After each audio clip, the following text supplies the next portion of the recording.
Good morning and welcome to Beacon Unitarian Universalist Congregation in Summit, New Jersey.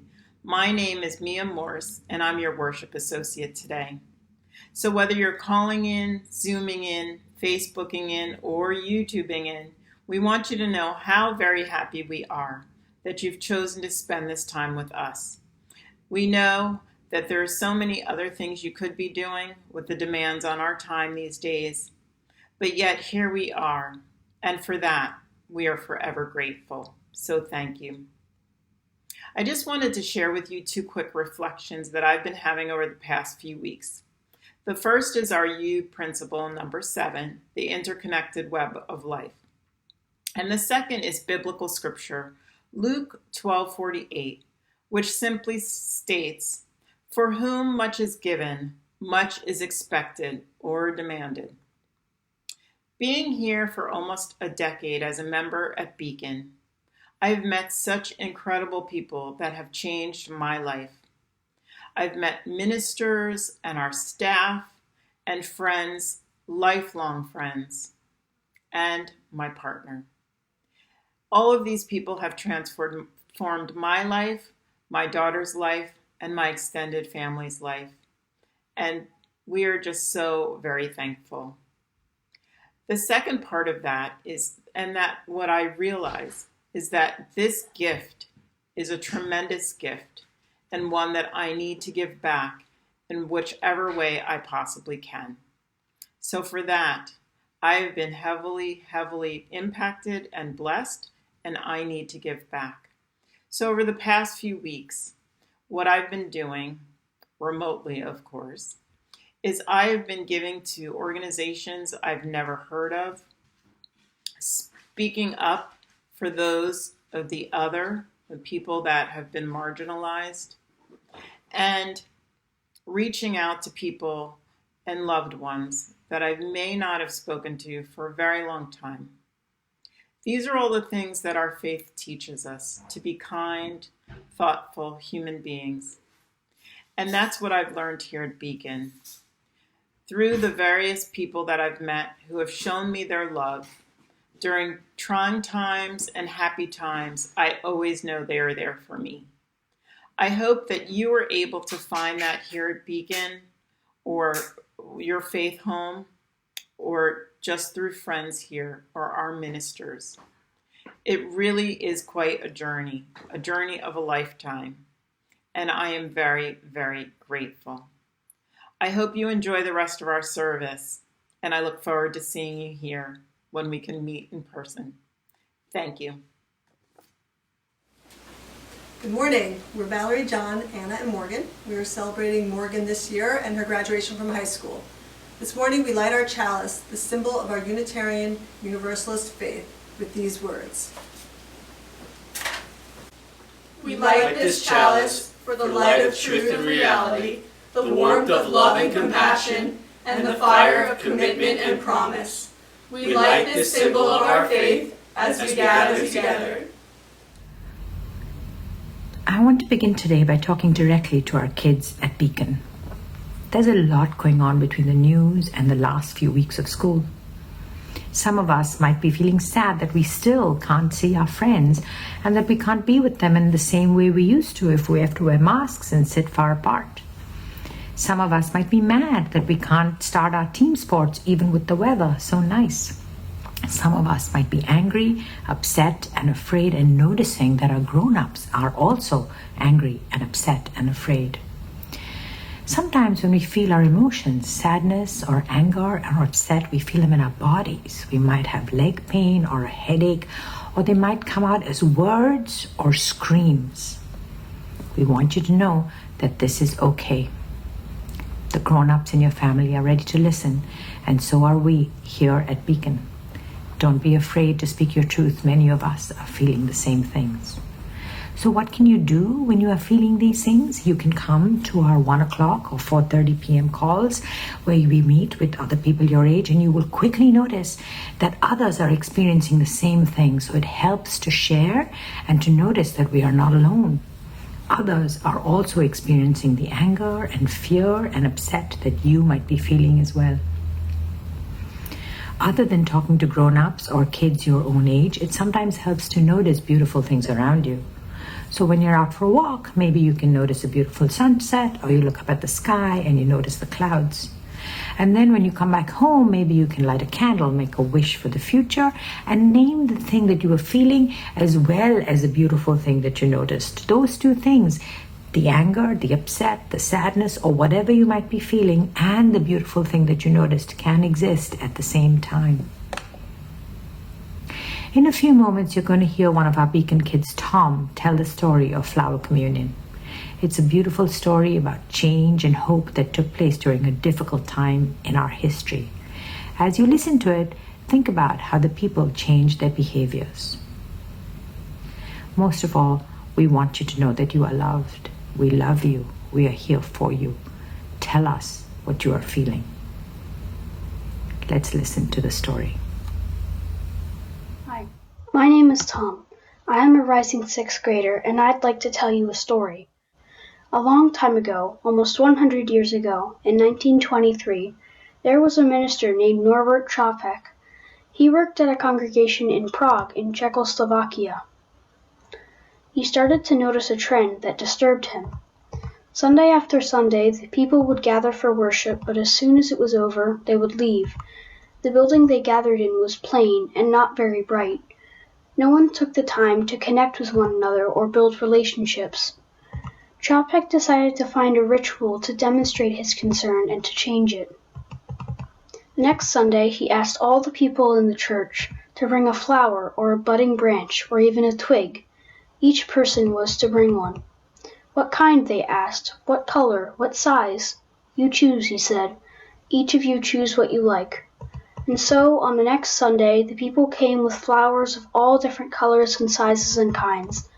There were yellow daisies and red roses. There were white lilies and blue asters, dark-eyed pansies and light green leaves, pink and purple, orange and gold. There were all those colors and more. Flowers filled the space, and the building wasn't so plain and simple anymore. And the people lingered, enjoying the brightness that the flowers brought. As the people began to notice the beauty in each flower, it helped them see the beauty in themselves and in one another. Minister Chopek spoke to the people while they listened, sitting quietly and still in those hard wooden chairs. These flowers are like ourselves, he said, different colors and different shapes and different sizes, each needing different kinds of care, but each beautiful, each important and special in its own way. And so it is with us today, gathering each of us even in this virtual world, bringing our differences into our gathered time. In this time of physical distancing, this is a story that we must tell and retell, one that we must hold on to. Our building may remain closed. It may be empty this day, without flowers, without one another and the gifts we bring. The story offers us wisdom in this time. Beacon is the people, a congregation gathered in covenant, grounded in our mission, and blossoming out into the world.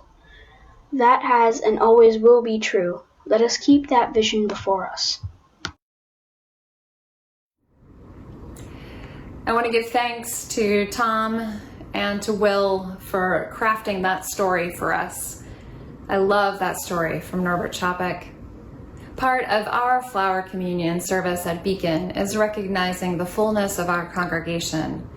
At this service, we recognize the babies that have been born, the children who've gone through their rites of passage, graduates from high school and college, the new members who have come and been a part of our community, and of course, those who have died. Normally, we would take a flower for each group and we would add them to the bouquet that we created in honor of our congregation. Today, as we do this virtually, you will see some pictures, their flowers, and their names on the screen. To them, we give thanks for the lives, their lives, and the way that they've mixed and mingled with our own.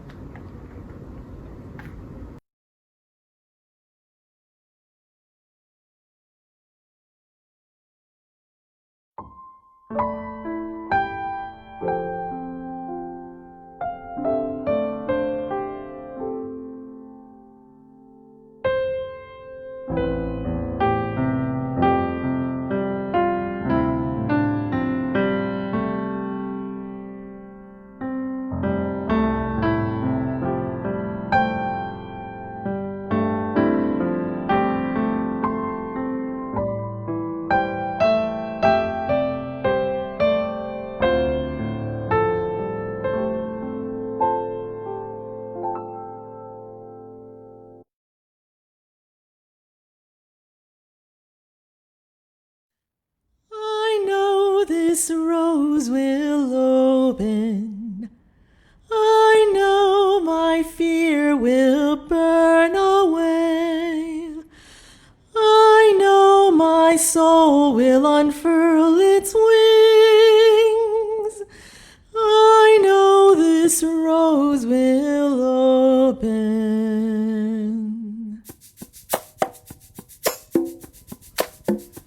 I know this rose will I know this rose will I know this rose I know this rose I know this fear I know this wings I know this rose I know this rose I know this rose I know this rose I know my fears I know my fears I know my soul I know this wings I know this wings I know this wings I know this wings I know this rose I know my fears I know my fears I know my soul I know this wings I know this wings I know this rose I know this wings I know this rose I know this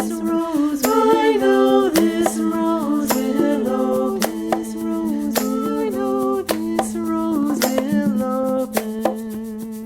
Open, open, open, open,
Hi, my name is Stella DiMizio, and I am a Beacon Youth Group alumni and currently a rising sophomore at Tulane University.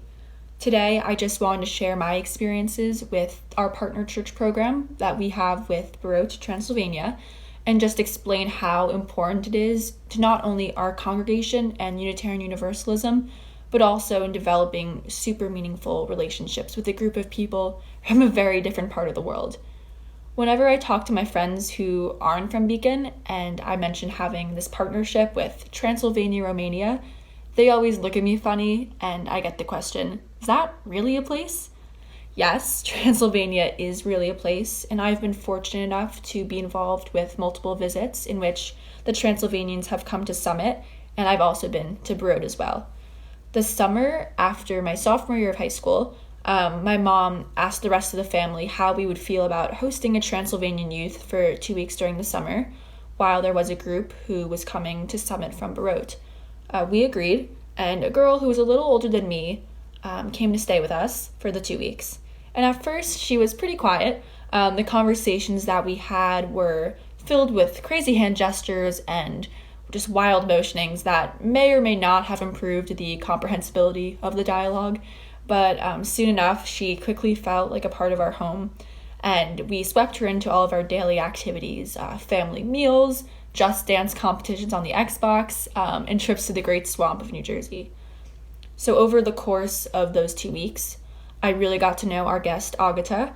as well as the other Transylvanians who came on the trip through our daily adventures that we had to landmarks in our area, including Grounds for Sculpture, Downtown Summit, and Central Park in New York City.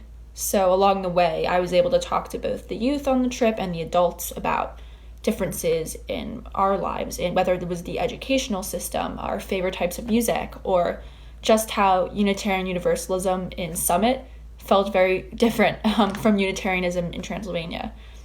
So the next summer, I was fortunate enough to go with a small group of people from Summit to Transylvania for 2 weeks.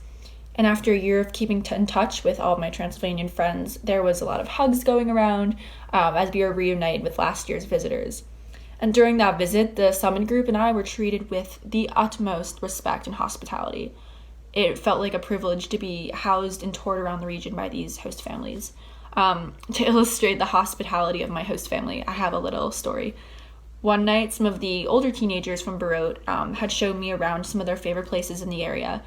So I ended up getting back to my host family's house a little after dark. And immediately as I walked into the house, I was tired and I was so ready just to collapse on my bed and go to sleep. And the parents, with their pretty limited English, immediately welcomed me back. And as if it was like in the middle of the afternoon, they offered me cake and cookies. I was exhausted though, so I said, "I'm tired, but thank you so much." But they insisted. And after about maybe my third polite refusal attempt, I found myself snacking on desserts with my host parents at a very late hour of the night.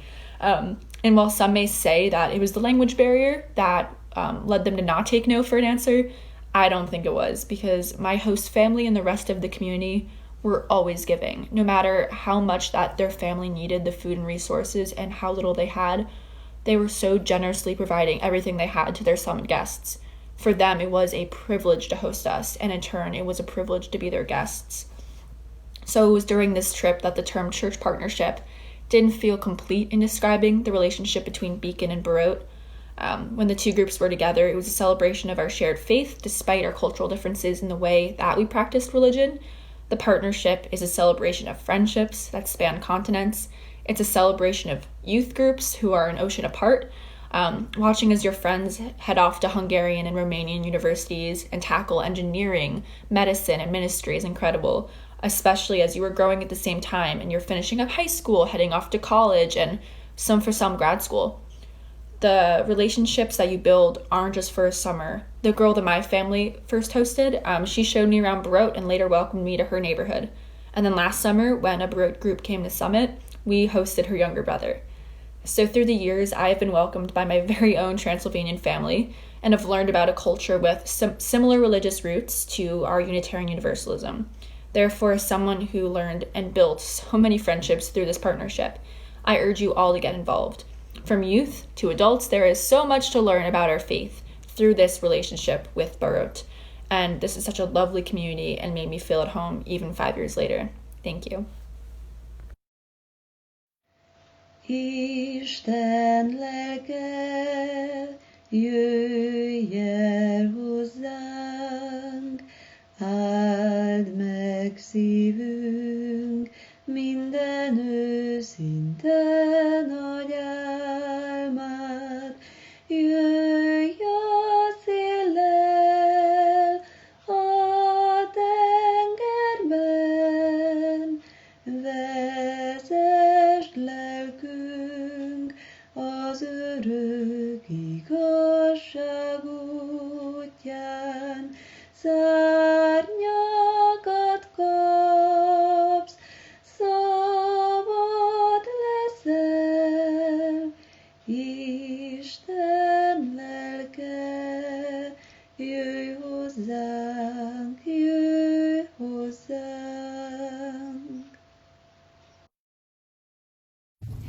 Each Sunday, we hold a special ritual for candle lighting. And this Sunday, we are introducing a new element. Our racial justice team came to the worship team and asked if we would mark the deaths of Black lives at the hands of the state each week, so that we might lift up their lives, so that we might see their faces and know their names, and so that we could honor who they were and the great loss.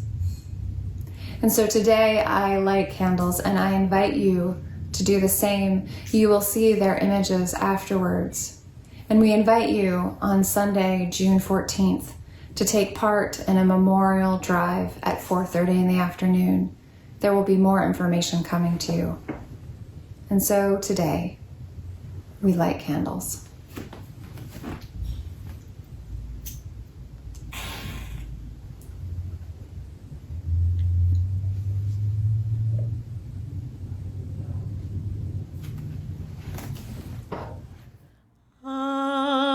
Abide with me, fast falls the eventide. The darkness deepens, still with me abide. When other helpers fail and comforts flee, help of the helpless, oh, abide with me.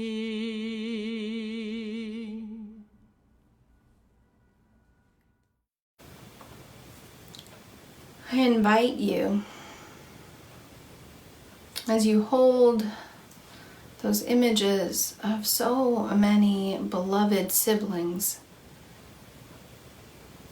to breathe with me.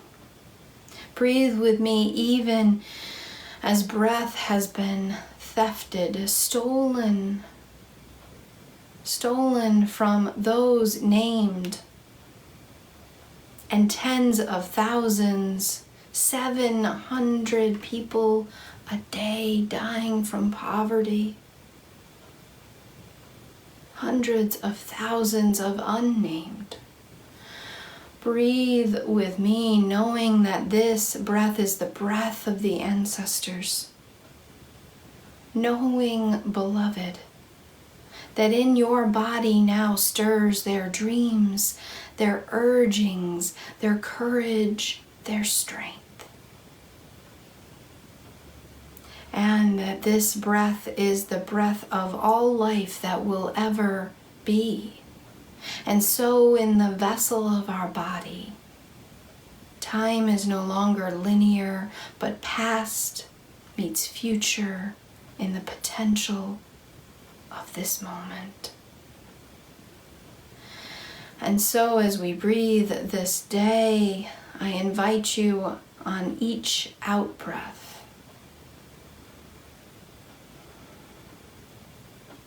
to issue forth intention, blessing, covering. With that out-breath,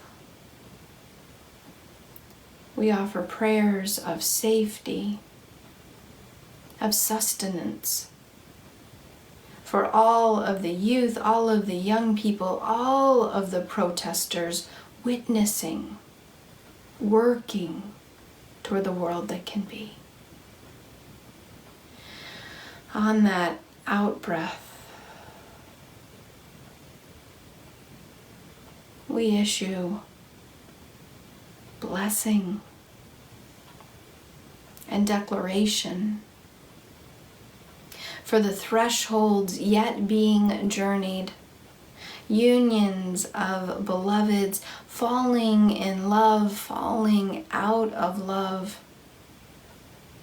for the new souls being welcomed even at this minute into our world.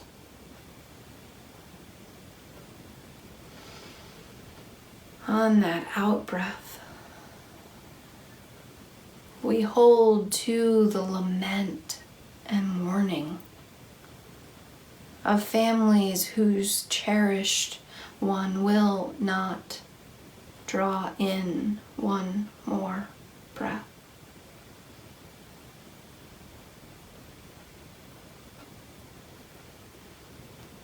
And yet on this in-breath and out-breath, may the light expand to uncover what is possible. Through the path of truth and justice, to make known the world that will be born, the beloved community, not some distant dreaming, but our work of now. On that out-breath,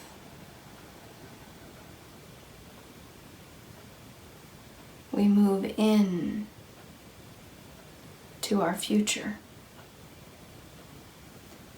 We answer the call of the ancestors and the command of the children. So, beloved, may you be blessed. May you be given breath in the days and the weeks and the years to come. And may that breath move us now toward beloved community, toward an earth healed and restored, toward a people whose worth and dignity is affirmed with joy and laughter and love as an overflowing fount. Breathe with me. Let your exhale be a yes. Amen. Blessed be. Ashe. I love homecoming stories. You know, the ones where people enter a place and immediately feel like they've come home? I'll never forget the first time I attended a Unitarian Universalist service. At the end of it, I sat in the pew and wept with joy. It seemed like the end of a long journey. And then she lived happily ever after. The truth is, it was much less of an ending than it was a beginning. And while I wanted to have that experience of home forever, I also knew that home was a place where conflict and discomfort happen. And that is true of every home experience. There are waves of turbulence. And in those moments of discomfort, we begin to question if this home that we thought was really home to begin with. I have often heard people in faith communities say, hey, discomfort, disruption, change, conflict, that's not supposed to happen here. That happens elsewhere. Here, this is meant to be my sanctuary. My friends, how I wish that were true. But happily ever after doesn't just magically happen and indefinitely. Real relationships require growth and transformation. And growth and transformation, they are messy. When writer Glennon Doyle was 11 years old, she was diagnosed with bulimia, an eating disorder, and she was sent away from her family and her community in order to be fixed. One day, her therapist invited her family into a session with Glennon.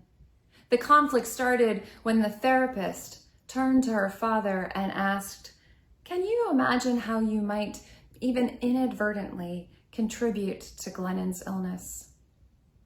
Her father, in that moment, got up and walked out of the room in anger.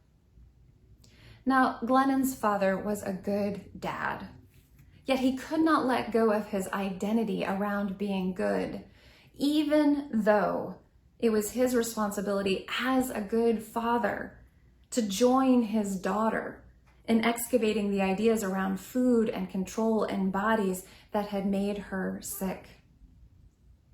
We live in a world in which we are applauded for walking out on one another. We are applauded for shouting one another down instead of listening. We are applauded for breaking our promises to one another. Beloved, we have become untethered. I've become untethered many times in my life, and often I turn to poets to remind me, to reconnect me and re-tie me to who I am. That has always been true of the Reverend Marta Valentine, who writes, "Step into the center. Come in from the margins. I will hold you here. Don't look back or around. Feel my arms. The water is rising. I will hold you as you tremble. I will warm you. Don't look out or away. Life is in here between you and me. In this tiny space where I end and you begin, hope lives. You and I, we make the circle if we choose to.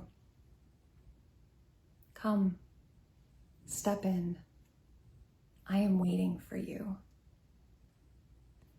When Norbert Chapek introduced the flower communion ritual, it was another time such as ours. When he was arrested by the Nazis for preaching the dangerous theology of the inherent worth and dignity of every person, he was sent to the Dachau concentration camp. There he recognized in his fellow inmates the same vacant expressions of hopelessness that he saw in his congregation. Of course, they had no flowers in the concentration camp in order to create a flower communion. So he asked them to bring what they could: a blade of grass, a stick, a pebble. In this tiny space, Reverend Chapek says, where I end and you begin, this is where hope lives. The 1st of June marked the 99th year since a white mob descended on 35 square blocks of an African-American community in Tulsa known as the Black Wall Street. Black-owned buildings, businesses, and homes were looted and destroyed, and instead of protecting their Black citizens, the police joined the mob. Who was arrested? Not the white folks. Instead, it was the Black citizens who were protecting their homes and their businesses. When the violence ended, the evidence of the mob was buried, seemingly erased. But my friends, we know it wasn't erased.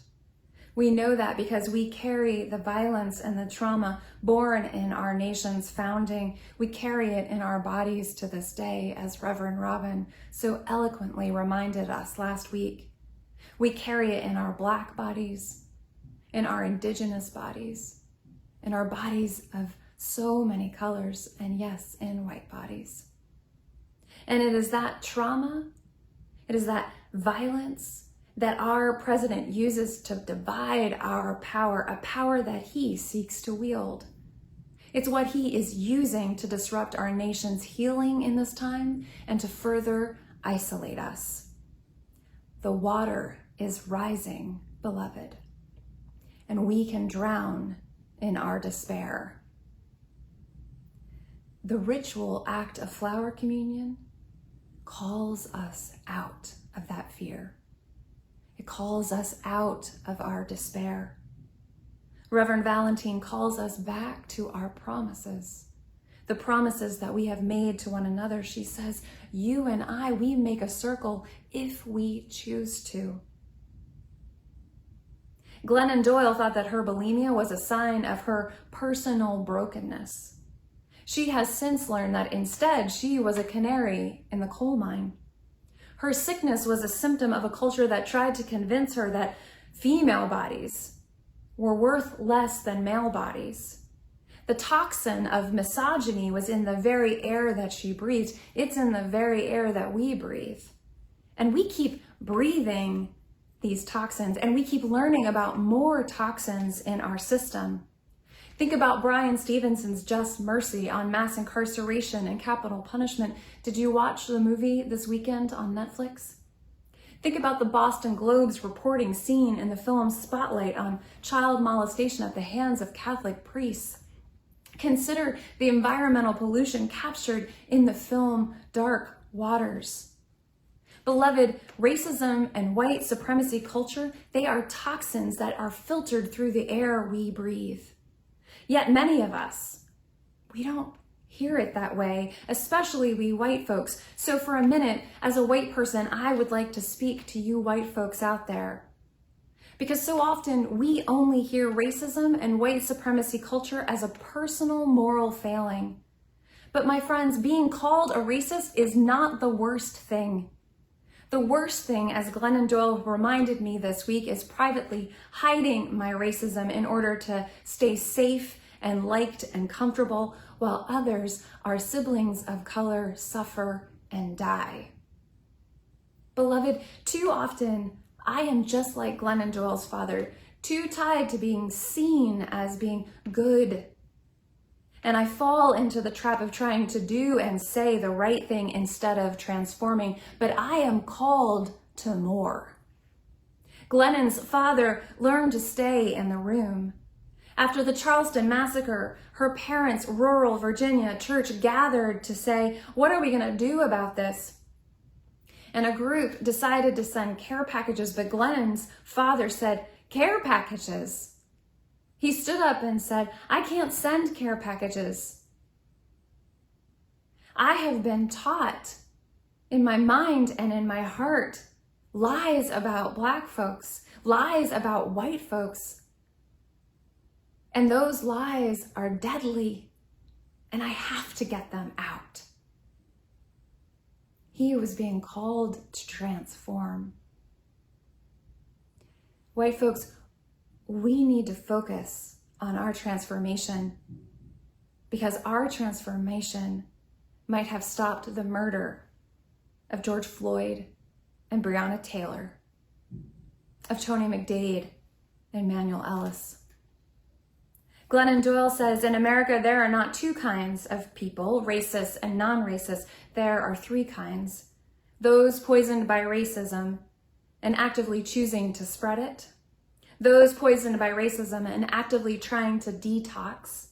And those poisoned by racism who actively deny its very existence inside them. But we are all poisoned by racism. The question is, how will we live? Our faith is grounded in the practice of living our promises. Our Unitarian Universalist promises are our 7 principles. And they are more than mere words. They are promises that lead to transformation. That is why your leadership team at Beacon is adding the 8th principle to our lives and our work. Hear this 8th principle now, as you heard last week from Reverend Robin.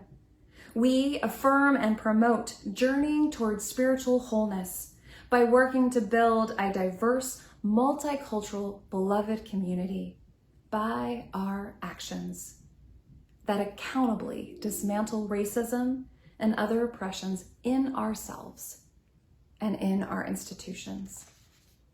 That is the promise that we are making. Beloved, we are a people of the promise. We know we are poisoned, and we are actively trying to detox. That is our promise. And over the last 15 years, I have known you to keep your promises. I have known you to stand in solidarity. And that's what we must continue doing. The 8th principle is a promise that we need to keep. It holds our actions accountable for what is love without accountability. To the Unitarian Universalists of color who are out there, I want to thank you. I want to thank you for your voice, for your presence, for your love of Unitarian Universalism. I do want to thank you for holding all of us and our faith accountable. And I'm so sorry that you've had to do so. That is not fair on you. Thank you for calling us into the circle of solidarity. And I am answering that call and joining you in that circle. That's why I created my accountability wall this week. You see, for the last few years, I have been reading and listening to writers and musicians, filmmakers, and organizers of color who are helping me see the air that I breathe.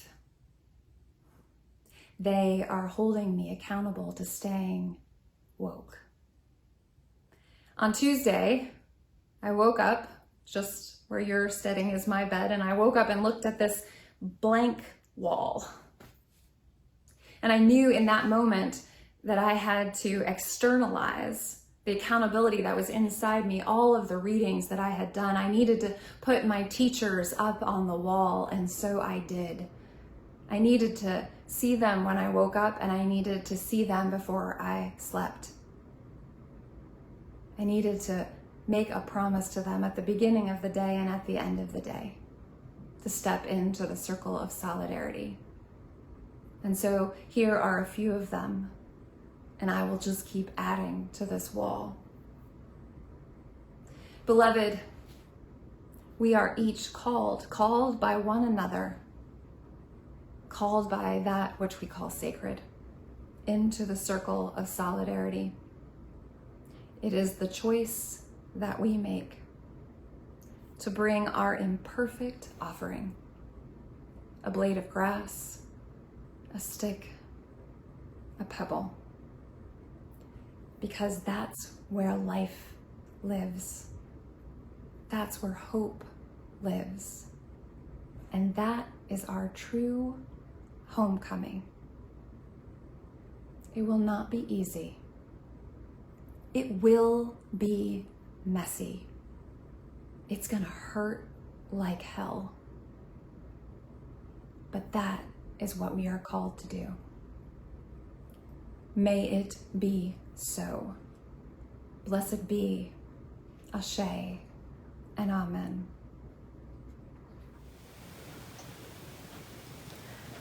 Friends, in just a moment, you will see flowers that have been sent to us from members and friends and fans from all over this country who are in some way and world connected to Beacon. I invite you, as you see these photos and then eventually see how we have created a virtual flower communion for this day, I invite you to remember that this ritual was born from one of our spiritual ancestors, Reverend Chapek, in a time that was filled with despair and lament of a rising Caesar, of one who would commit atrocities enabled by thousands. And so I invite you, as you see this ritual, to allow it within you to call forth the holy, creative, to bless the power within each of us, to reconstitute the world, and to birth yet into being the beloved community that can be in this generation. May the beauty remind us of how the breach can be repaired. May the beauty remind us of the light yet shining through so many of our elders and our youth now. And may the ritual be a time of prayer, for covering, for safety, for courage, for love. 5, 6, 7, 8.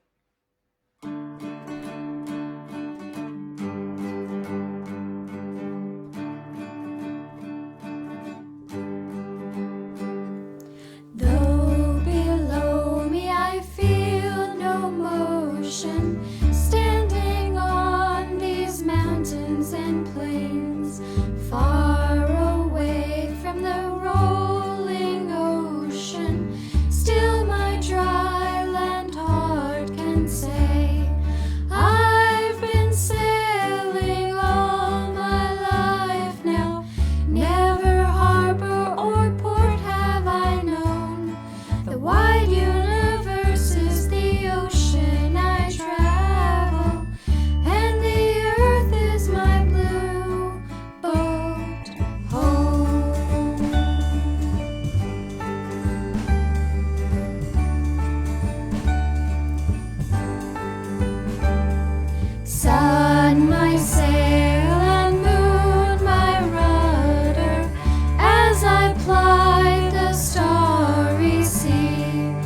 leaning over the edge in wonder, casting questions into the deep, drifting here with my ship's companions, all we kindred pilgrim souls.